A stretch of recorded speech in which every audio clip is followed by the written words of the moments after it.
Le premier sujet, ce sont les industries chimiques du Sénégal. Une grande industrie de ce pays, créée dans les années 80 par le président Abdou Diouf, Feu Babacar Kama, ainsi que l'ingénieur des mines Mamadou Sy. Cette usine, qui a été le fleuron de l'économie sénégalaise pendant très longtemps, qui produit donc de l'acide phosphorique à partir des phosphates, est située à Mboro, à Darou Khoudoss, dans le département de Tivaouane, région de Thiès. C'est une grande industrie du Sénégal. Elle a signé une convention minière en 1984 avec l'État du Sénégal et par la suite, les ICS se sont développés, ont même doublé la capacité de production d'acide phosphorique.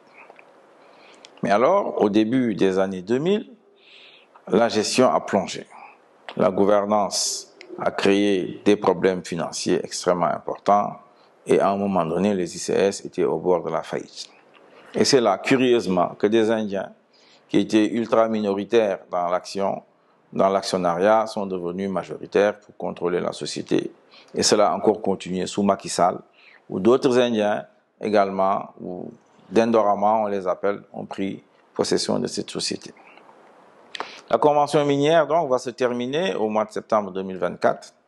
Je voudrais inviter solennellement les ministres concernés de l'industrie et des finances, ainsi que le Premier ministre candidat Amadou Ba l'ascenseur, à ne pas se hasarder à renouveler cette convention.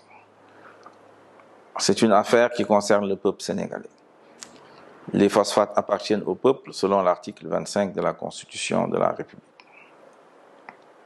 Je considère les ICS comme étant d'intérêt stratégique pour l'avenir de notre nation.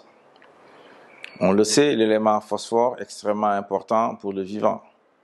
On le retrouve dans les phosphates. Lorsque le Sénégal a plus d'1 milliard de ressources de phosphate, alors que le Maroc n'en a que 500 millions de tonnes, 1 milliard de tonnes pour 500 millions de tonnes, les États-Unis ont des phosphates dans le Nevada, eh bien, c'est une denrée stratégique, c'est une matière première stratégique pour nous, et le Sénégal doit prendre possession de cette matière première stratégique. Les ICS doivent être comme l'office chérifien des phosphates, la colonne vertébrale de l'économie sénégalaise. Telle est notre ambition, telle est notre vision, nous l'avons toujours dit et décliné.